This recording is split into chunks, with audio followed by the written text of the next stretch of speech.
নমস্কাৰ, এই মুহূৰ্তত আহি পৰিছে অসম তথা ভাৰতৰ বিভিন্ন প্ৰান্তৰ পৰা কেইবাটাও গুৰুত্বপূৰ্ণ খবৰ। আজি হৈছে 4 মে, সন্ধিয়াৰ কেইবাটাও গুৰুত্বপূৰ্ণ খবৰ আহি পৰিছে। প্ৰথম খবৰটো হৈছে তামিলনাডুৰ বিজয় থালাপতিৰ শক্তি প্ৰদৰ্শন কৰিছে। 100তকৈ অধিক আসন লাভ কৰিছে তামিলনাডুৰ TBK দল বিজয় থালাপতিৰ দলটোৱে। মেজিক নাম্বাৰ অতিক্ৰম কৰিছে বিজয় থালাপতিৰ দলটো TBK দলটোৱে। তামিলনাডুত বৃহৎ জয় লাভ কৰিছে TBK দলটোৱে বিজয় থালাপতিৰ দলটোৱে। দ্বিতীয় খবৰটো হৈছে APCCৰ সভাপতি গৌৰৱ গগৈ ডাঙৰীয়াক হিতেন্দ্ৰনাথ গোস্বামীৰ প্ৰায় 23,000 ভোটৰ ব্যৱধানত পৰাস্ত কৰিছে। হিতেন্দ্ৰ গোস্বামীৰ বৃহৎ জয়লাভ। সমষ্টি হৈছে যোৰহাট সমষ্টিৰ পৰা। APCCৰ সভাপতি গৌৰৱ গগৈ ডাঙৰীয়া শোচনীয় পৰাজয়, প্ৰায় 23,000 ভোটৰ ব্যৱধানত পৰাস্ত কৰিছে হিতেন্দ্ৰনাথ গোস্বামীয়ে। এই জিকাটোক বৃহৎ জয় বুলি ক'ব পাৰি, কিয়নো APCCৰ সভাপতি তথা বিৰোধী মিত্ৰজোঁটৰ সভাপতি কংগ্ৰেছ দলৰ সভাপতি গৌৰৱ গগৈ ডাঙৰীয়াক পৰাস্ত কৰিছে। এয়া হৈছে বিগ উইন। ডক্টৰ ৰণোজ পেগুৰ বৃহৎ জয়লাভ। সমষ্টি হৈছে ধেমাজি সমষ্টিৰ পৰা ডক্টৰ ৰণোজ পেগুৱে বৃহৎ জয়লাভ কৰিছে। মাজুলী সমষ্টিৰ ভুৱন গামৰ জয়লাভ। বৃহৎ জয়লাভ কৰিছে সমষ্টি মাজুলী সমষ্টিৰ ভুৱন গামৰ জয়লাভ। বৃহৎ জয়লাভ কৰিছে তেখেতে। পীযুষ হাজৰিকাৰ বৃহৎ জয়লাভ। জাগিৰোড সমষ্টিৰ পৰা পীযুষ হাজৰিকাই বুবুল দাসক প্ৰায় বহুত ভোটৰ ব্যৱধানত পৰাস্ত কৰি তেখেতে বৃহৎ জয়লাভ কৰিবলৈ সক্ষম হৈছে। জাগিৰোড সমষ্টিৰ পৰা পীযুষ হাজৰিকাৰ বৃহৎ। বিহপুৰীয়া সমষ্টিৰ পৰা ভূপেন বৰা বৃহৎ জয়লাভ। নাৰায়ণ বৰাৰ লগত বহুত সময় তুমুল যুদ্ধত আছিল ভূপেন বৰা। বহুত সময় অন্তত এতিয়া ৰিজাল্ট আহিছে। ভূপেন বৰা বৃহৎ জয়লাভ কৰিছে। বিহপুৰীয়া সমষ্টিৰ পৰা প্ৰায় 13,000 ভোটৰ ব্যৱধানত বৃহৎ জয়লাভ। ন BJP ভূপেন বৰাই জয়লাভ কৰিছে। আন এটা সমষ্টি লৈ আহিছোঁ, চমৰীয়া সমষ্টি। চমৰীয়া সমষ্টিৰ পৰা ৰেকিবুদ্দিন আহমেদে প্ৰায় 80,000 ভোটৰ ব্যৱধানত জয়লাভ কৰিছে। আন এটা সমষ্টি হৈছে মৰিয়নি সমষ্টি। মৰিয়নি সমষ্টিৰ পৰা ৰূপজ্যোতি কৰ্মীৰ বৃহৎ জয়লাভ, কিয়নো তেখেতে উচ্চ শিক্ষিত ছোৱালী জ্ঞানশ্ৰী বৰাক বৃহৎ সংখ্যক ভোটত পৰাস্ত কৰি তেখেতে বৃহৎ জয়লাভ কৰিছে মৰিয়নি সমষ্টিৰ পৰা। কিয়নো ছোৱালীজনীৰ জিকাৰ সম্ভাৱনা আছিল বহুতো ইলেকশ্যনৰ আগত, কিন্তু মৰিয়নি সমষ্টিৰ পৰা বৃহৎ জয়লাভ কৰিছে ৰূপজ্যোতি কৰ্মীয়ে।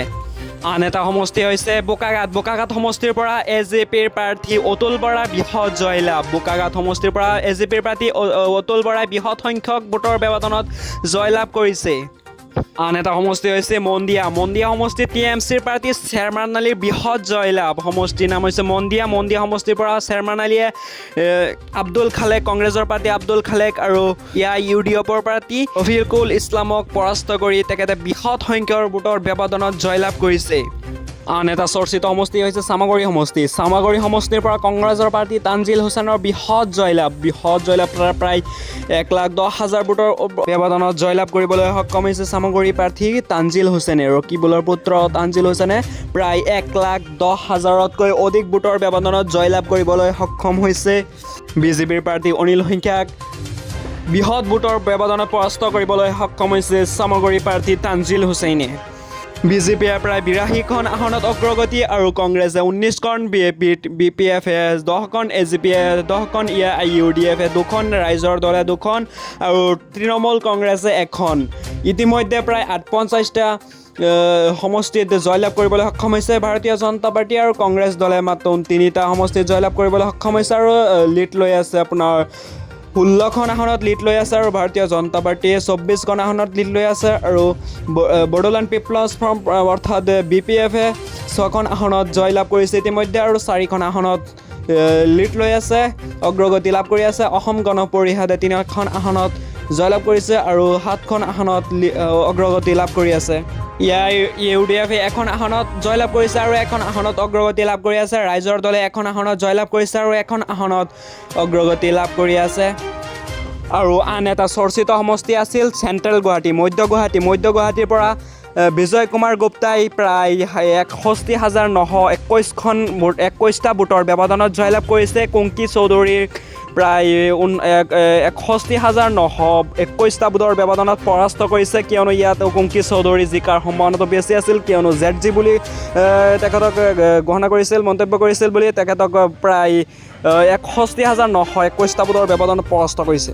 আমি যদি পশ্চিমবংগৰ খবৰ চাবলৈ যাওঁ তেনেহ'লে বিজেপিয়ে প্ৰায় 143খন আসনত লিড লৈ আছে, অগ্ৰগতি লাভ কৰি আছে। 61টা আসনত ইতিমধ্যে জয়লাভ কৰিবলৈ সক্ষম হৈছে আৰু তৃণমূল কংগ্ৰেছে প্ৰায় 57টা আসনত অগ্ৰগতি লাভ কৰি আছে আৰু 26টা আসনত জয়লাভ কৰিবলৈ সক্ষম হৈছে আৰু ইণ্ডিয়ান নেশ্যনেল কংগ্ৰেছে ভাৰতীয় জাতীয় কংগ্ৰেছে এটা আসনত লিড লৈ আছে আৰু এটা আসনত জয়লাভ কৰিবলৈ সক্ষম হৈছে। আৰু আম জনতা ইউনিয়ন পাৰ্টি ইউ পি যিটো মানে হুমায়ুন কবিৰৰ দল আছিল সেইটোৱে 2টা আসনত জিকিছে আৰু CPIM এটা আসনত লিড লৈ আছে। পশ্চিমবংগৰ খবৰটো এনেকুৱা ধৰণৰ হৈছে 143টা আসনত এতিয়ালৈকে বিজেপিয়ে লিড লৈ আছে আৰু 61টা আসনত বিজেপি জিকিছে। অৰ্থাৎ ক'ব পাৰি যে পশ্চিমবংগত এইবাৰ বিজেপিয়ে তৃণমূল কংগ্ৰেছক শোচনীয় পৰাস্ত কৰিবলৈ সক্ষম হৈছে। আনহাতে আমি যদি তামিলনাডুৰ ইলেকশ্যনৰ ৰিজাল্টৰ খবৰটো চাওঁ তেনেহ'লে TBK অৰ্থাৎ যিটো বিজয় থালাপতিৰ দল আছিল সেইটোৱে 69টা আসনত লিড লৈ আছে ইতিমধ্যে আৰু 39টা আসনত জিকিছে, জয়লাভ কৰিছে আৰু DMK যিটো তামিলনাডুৰ আঞ্চলিক দল হয় এইটো 42টা আসনত লিড লৈ আছে আৰু 18টা আসনত জয়লাভ কৰিছে। DMK 30টা আসনত অগ্ৰগতি লাভ কৰিছে আৰু 15টা আসনত জয়লাভ কৰিছে। PPMK 4টা আসনত লিড লৈ আছে, অগ্ৰগতি লাভ কৰি আছে আৰু এটা আসনত জয়লাভ কৰিছে আৰু ভাৰতীয় জাতীয় কংগ্ৰেছে 4টা আসনত লিড লৈ আছে আৰু এটা আসনত জয়লাভ কৰিছে।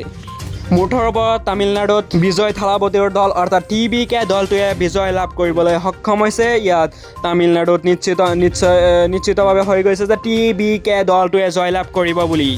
আনহাতে আমি কেৰালাৰ খবৰটো এনেকুৱা ধৰণৰ যে ভাৰতীয় জাতীয় কংগ্ৰেছে 63টা আসনত ইতিমধ্যে জয়লাভ কৰিবলৈ সক্ষম হৈছে আৰু CPIMয়ে 25টা আসনত আৰু IUML 22টা আসনত আৰু CPI দলটোৱে 8টা আসনত আৰু KECয়ে 7টা আসনত জয়লাভ কৰিবলৈ সক্ষম হৈছে। মুঠৰ ওপৰত কেৰালাত ইণ্ডিয়ান নেশ্যনেল কংগ্ৰেছ ভাৰতীয় জাতীয় কংগ্ৰেছে বিজয়টো নিশ্চিত কৰিবলৈ সক্ষম হৈছে। 63টা আসনত লিড লৈ তেখেতক জিকিছে মানে।